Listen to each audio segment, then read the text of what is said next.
एक urgent call जो थी वो इसलिए थी कि हमारा बड़े दिनों से एक ट्रांसपोर्टर्स का इशू चल रहा है कि जो इलेक्शंस थी वो काफ़ी देर से हो नहीं रही हैं और इनको लेकर ट्रांसपोर्टर्स में बहुत वाद विवाद भी हो रहे थे और नए नए कोई इश्यूज़ जो हैं वो हम ना ट्रांसपोर्टर्स के वेलफेयर के लिए कर पा रहे थे। तो इसी दौरान हमने ये फैसला लिया कि हम जो है इलेक्शंस अपनी टाइम टू टाइम ड्यूरेशन में जिनके जो टेन्योर्स हैं उनके टेन्योर्स के अकॉर्डिंगली हम वो इलेक्शन कराएंगे। और आज मैं मीडिया का धन्यवाद करता हूं कि जो इतने कम समय में आज हमारे साथ सारे इकट्ठे हुए हैं और हमारे साथ शामिल हुए हैं। आज मैं आप मीडिया के माध्यम से सारे ट्रांसपोर्टर्स और जम्मू एंड कश्मीर एडमिनिस्ट्रेशन और एलजी साहब और चीफ मिनिस्टर उमर अब्दुल्ला साहब को ये कहना चाहता हूं कि हम ट्रांसपोर्टर्स एक बड़ी डेमोक्रेटिक वे में अपनी वर्किंग करना चाहते हैं और आगे करते रहेंगे। अंडर माय चेयरमैनशिप मैं चाहता हूं कि हमारी जो बॉडीज़ हैं डिफरेंट एसोसिएशंस की उनकी इलेक्शंस टाइम टू टाइम होनी चाहिए और हम उसका समर्थन भी करते हैं। हमारे साथ आज जो आरएस पूरा ग्रुप था उसका पिछले 20-25 साल से जो इलेक्शन होती थी, जो प्रोसेस होती थी, वो एक चेयरमैन अनाउंस करता था और उसकी वर्किंग होती थी। कुछ दौरान पिछले 3 सालों में ये एक चेंजेस आई थी जिसमें the bus owners R S Pura area cooperative limited में आरएसपुरा ग्रुप को कन्वर्ट किया गया था, जिसने इसका चार्ज लिया हुआ था।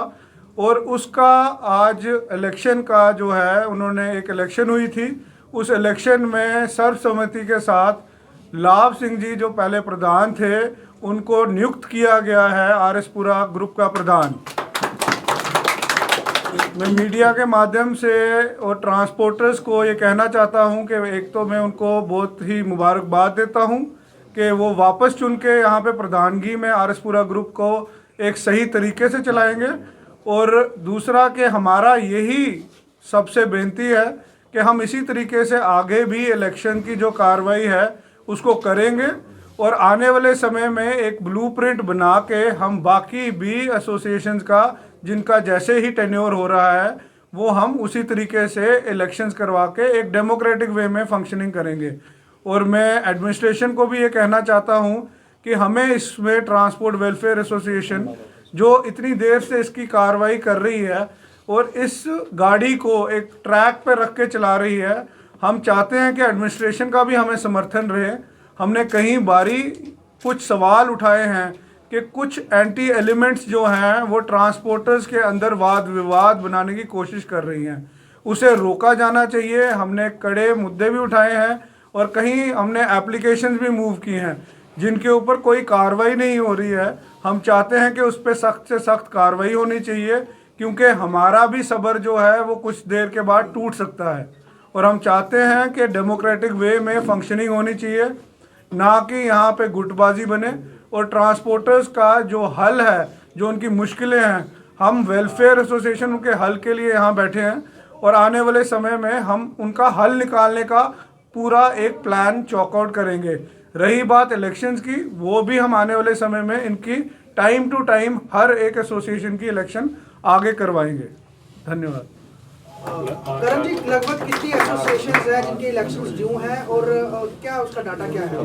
देखिए, जो इलेक्शन ड्यू हैं उनके जो टेन्योर्स हैं, उनके बायलॉज हैं, कुछ आज की डेट में जो हमारी पहले ग्रुप्स थे उनको अब सोसाइटीज़ और कुछ लेबर कमीशन में जो हैं एसोसिएशन, उनकी रजिस्टर्ड जो बॉडीज़ हैं वो फंक्शनिंग कर रही हैं, उनके बायलॉज हैं, उनका टेन्योर बना हुआ है और उनके अकॉर्डिंगली हम देख रहे हैं कि जिनके टेन्योर जैसे जैसे ख़त्म हुए हैं उनको हम पहले कराएंगे। तो इसका एज डाटा हमारे पास जो आया हुआ है उसका हम चॉकआउट करके इन नेक्स्ट प्रेस कॉन्फ्रेंस हम आपको डिटेल बताएंगे। करण जी, एक सवाल रहेगा, जैसे कि आपने गुटबाजी की बात की, 2 गुट पहले भी बने हुए थे जो कि मीडिया के माध्यम से भी देखने को मिले कि किस तरीके से आपका जो ग्रुप है और अजीत सिंह जी का ग्रुप है, मगर इसमें जो ट्रांसपोर्टर्स हैं वो देखिए, मैं आपको मैं कहूँगा कि ट्रांसपोर्टर्स अपना काम कर रहे हैं, जो कि एक हमारा तरीका रहा है एक गवर्नेंस का, इस वेलफेयर एसोसिएशन की गवर्नेंस रही है। हमारा काम रहा है कि हम इसको स्मूथ फंक्शनिंग में करें।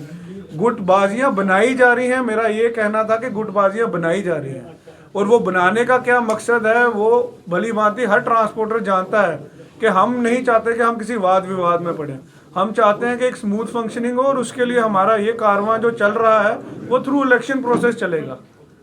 Thank you. अभी के समय में अगर आप देखें ट्रांसपोर्टर्स की मुख्य समस्याएं क्या निकल के सामने आ रही हैं, हम देखते हैं कि कुछ ना कुछ लगातार बनी जाती हैं। एसोसिएशन के पास अभी सबसे ज़्यादा कौन से इश्यूज आ रहे हैं तो सबसे पहले रिजॉल्व होने चाहिए? देखिए, जो सबसे पहले इश्यूज आ रहे हैं वो हमने कुछ पिछले ही समय में प्रेस के माध्यम से आपने लोगों के ट्रांसपोर्टर्स को भी पता चला था, जो हमने ट्रांसपोर्ट कमिश्नर साहब के साथ डिस्कस किए थे। कुछ मुद्दे आ रहे हैं टोल प्लाजा के आ रहे हैं, कुछ परमिट्स के रिगार्डिंग आ रहे हैं, कुछ पासिंग और इंस्पेक्शन के रिगार्डिंग आ रहे हैं। तो वो हम थ्रू एडमिनिस्ट्रेशन हम वो काम है वो कार्रवाई चल रही है।